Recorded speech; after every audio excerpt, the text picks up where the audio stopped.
అందరికీ నమస్తే. ఉద్యోగాల భర్తీనే MLC agenda. Graduate quota MLC election already nominations కూడా అయిపోయినాయి, విత్డ్రాల్స్ అయిపోయినాయి.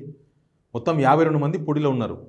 నల్గొండ, ఖమ్మం, వరంగల్ ఈ 3 జిల్లాలకు సంబంధించిన గ్రాడ్యుయేట్లు ఓట్లు వేస్తారు. వీళ్ళకి ఎవరెవరు ఉన్నారు పోటీలో అంటే, కాంగ్రెస్ నుంచి తీన్మార్ మల్లన్న ఉన్నారు, బీజేపీ నుంచి ప్రేమంత్ రెడ్డి గారు ఉన్నారు, ఇక్కడ నుంచి రాకేష్ రెడ్డి ఉన్నాడు. అయితే నేనేం చెప్తా అంటే చూస్తా ఏంది ఇది, ఉద్యోగాల భర్తీనే ఎమ్మెల్సీ ఎజెండా, గ్రాడ్యుయేట్ ఎలక్షన్పై కాంగ్రెస్ ఫోకస్. సరే, కాంగ్రెస్ ఫోకస్ అనే రాస్తారు. ప్రచారంలో ముందున్న తీర్మానం వలన 27న పోలింగ్, టీఎస్పీఎస్సీ ప్రక్షాళనతో గ్రాడ్యుయేట్లతో పాజిటివ్, 4 నెలల్లో 30,000 ఉద్యోగాలు భర్తీ చేసిన కాంగ్రెస్ సర్కార్ వెలుగులు డిసైడ్ చేశారు. బీజేపీకి ఇబ్బందిగా రిజర్వేషన్లు, రాజ్యాంగం రద్దు అంశాలు. రైట్, నేను ఈ విషయంలో ఏం చెప్పదలుచుకున్నా అంటే, గ్రాడ్యుయేట్ బ్రదర్స్, ఎందుకంటే నేను కూడా గ్రాడ్యుయేట్ని, కాకపోతే నాది అక్కడ కాదు, నాది ఇక్కడ మామనార్ రంగారెడ్డి హైదరాబాద్ వస్తుంది. గ్రాడ్యుయేట్ బ్రదర్స్ నేను చెప్పదలుచుకున్న, ప్రశ్నించే గొంతును గెలిపించుకోండి. ప్రశ్నించే గొంతు అంటే, ఈయన పొద్దుగాలు లేచి కాంగ్రెస్ వాళ్ళ వాకిళ్ళ పొడి తిరుగుతున్నాడు. కాంగ్రెస్ వాళ్ళు ఓనాడు అమ్మగారి గేట్ కాడ, ఓనాడు అయ్యగారి గేట్ కాడ, ఓనాడు ఇంకొక రెడ్డి గారి గేట్ కాడ, ఇంకోనాడు ఇంకొక గేట్ల కాడ తిరుగుతున్నాడు. ఎందుకంటే వాళ్ళ ప్రసన్నం చేసుకోనికి టికెట్ వచ్చింది. టికెట్ వచ్చే వరకు రేవంత్ రెడ్డి అయితే ఇప్పించిండు రేవంత్ రెడ్డి. కానీ సపోర్ట్ చేయాల్సింది ఎవరు? నల్గొండ లీడర్లు సపోర్ట్ చేయాలి, కాంగ్రెస్ లీడర్లు సపోర్ట్ చేయాలి. నల్గొండ, వరంగల్, ఖమ్మం ఈ 3 జిల్లాలకు సంబంధించిన కాంగ్రెస్ లీడర్లు, ఎమ్మెల్యేలంతా కాంగ్రెస్లో ఉన్నారు, నో డౌట్. కానీ సపోర్ట్ చేయాలి కదా. మనోడు చేసిన పనులు చిన్నగా ఉన్నాయా? తీర్మానం చేసిన పనులు పాపం వీళ్ళు ఇంకా ఇక చూడు, కోనరాం సిపిఐ మద్దతు కాంగ్రెస్కే. కోనరాం సార్కి ఉంటుంది కదా కొద్దిగా. కోనరాం సార్ అంత సమాజాన్ని చూసి వచ్చిన పోరాకుల నేతగా, అంత ఈయన చేసిన మోసాలు లేకపోతే ఈయన అన్న మాటలు ఈజీగా మర్చిపోతారు కోనరాం సార్. కోనరాం సారు నీట్గా వైట్ పేజీ లాంటిది. కోనరాం సారు కేసీఆర్తో డబ్బులు తీసుకొని పోటీ చేసినాడు లాస్ట్ టైం ఎలక్షన్స్. 2021లో ఎలక్షన్ అయింది కదా, ఇది బై ఎలక్షన్. అప్పుడు పల్లరాజేశ్వరి గెలిచిండు. కోనరాం సార్తో డబ్బులు తీసుకొని ఓట్లు వేసిండు, పోటీ చేస్తున్నాడు. పల్లరాజేశ్వరి డబ్బులు పంచుతున్నాడు, కోనరాం బీఆర్ఎస్ తరఫున ఇవ్వడని చెప్పేసి పెద్ద ఆరోపణ. అంటే గెలవనీకే అప్పుడు ఓట్ల కోసమని కోనరాం సార్ను బలి చేసిండు. అసలు కోనరాం సార్ గెలిచే వ్యక్తి, కోనరాం సార్ ఓడిపోయినకనే ఈయన నిలబడ్డాడు. అప్పుడు కోనరాం సారు ఇట్లాంటి వాళ్ళని ఎంతో మందిని తయారు చేసిండు, గ్రాడ్యుయేట్లను తయారు చేసిండు. అట్లాంటి కోనరాం సార్ ఓడిపోయినకే ఈయన డబ్బులు తీసుకున్నాడు. ఎవరి దగ్గర డబ్బులు తీసుకున్నాడు ఆలోచించారు మీరు. ఈయన సుపారీ తీసుకొని కోనరాం సార్ ఓడిచ్చిండు. ఇప్పుడు వచ్చి కోనరాం సార్ సపోర్ట్ చేస్తారని ఈయన పోయిండుగా. మొన్న పోయి శాలువా వేసి కాలు మొక్కినా నీ పాపం పోతురా బాబు. కాలు మొక్కినా కోనరాం సార్కి ఇచ్చిన ద్రోహం. ఆయన పార్టీ పెడితే స్టేజ్ మీద పోయి ₹1,00,000 ఇచ్చి సర్నార్ స్టేడియంలో అవి గుంజుకొచ్చుకుని వచ్చే రూపాయి కూడా ఇవ్వలే పాపం ఆయనకి, పెద్ద మనిషికి. నువ్వు ఇవ్వకపోయినా పార్టీ నడిపిస్తాడు ఆయన, కానీ నువ్వు మోసం చేసినావు ఇచ్చి. నువ్వు ఇప్పుడు ఈయన ఈ కోనరాం మద్దతు ఉంది, ఆయన ఉంది, ఈయనది ఉంది, నీ ఎవరికి ఏం చేసినావో అసలు నువ్వు ఆ గ్రాడ్యుయేట్ల కోసం ఏం చేసినావో చెప్పు.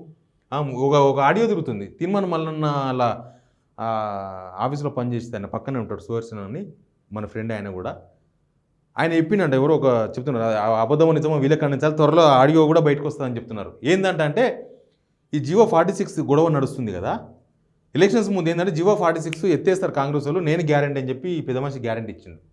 ఇప్పటిదాకా ఎత్తలేదు. ఇప్పుడు ఎలక్షన్స్లో జియో 46 మెయిన్ ఎజెండా కాబోతుంది. అంటే జిల్లాల వారీగా కాకుండా రాష్ట్రం యూనిట్గా తీసుకోవాలి ఉద్యోగాల కోసం అని పోలీసులు, టీచర్లు, ఈ అభ్యర్థులందరూ కూడా తనలాడుతున్నారు. ఇప్పుడు వాళ్ళు ఫోన్ చేస్తానంట. వాళ్ళు ఫోన్ చేస్తే ఎవరికి ఇప్పుడు చెప్పుకోపోరు అన్నాడు సుదర్శన్. మరి సుదర్శనే క్లారిటీ ఇవ్వాలి, నిజమో అబద్ధమో. ఒకటే సోషల్ మీడియాలో వైరల్గా ఉంది ఆయన చెప్పింది. ఆయన ఎవరో పాపం గ్రాడ్యుయేట్ తరఫున మాట్లాడుతున్నాడు. ఇంకా అశోక్ సార్ ఉన్నాడు, ఇండిపెండెన్స్ అశోక్ సార్ కూడా ఉన్నాడు, నిరుద్యోగుల తరఫున పోరాడిన ఆయన. అట్లాంటి వాళ్ళు చాలామంది ఉన్నారు. చూసి ఓట్లేను. కానీ ఒకటి చెప్తున్నారు చూడండి, ఈ ఇండ్ల పోటీ తిరిగేతోళ్ళు, వాకిండ్ల పోటీ పొద్దుగాల ఉండి సార్ ఎప్పుడు బయటకు వస్తారా నమస్తే పెడదామని చూస్తున్న వాళ్ళు రేపు ప్రశ్నిస్తారని మీరు అనుకోవద్దు. వాళ్ళు ప్రశ్నించరు. అంటే ఎట్లా ప్రశ్నిస్తారు? ఇప్పుడు ఊడిగం చేద్దామని, ఇప్పుడు పోయి కాలు పట్టుకుందామని, కనిపిస్తే సన్మానం చేద్దామని, కనిపిస్తే కాలు పట్టుకుందామని ప్రయత్నం చేస్తున్న వాళ్ళు రేపు గెలిస్తే వాళ్ళు ప్రభుత్వం తరఫున మాట్లాడతారు, కానీ ప్రతిపక్షాల తరఫున, నిరుద్యోగుల తరఫున మాట్లాడరు. ఇంకొక పచ్చి అబద్ధం చెప్తున్నాను తీర్మానం వల్ల, పచ్చి అబద్ధం.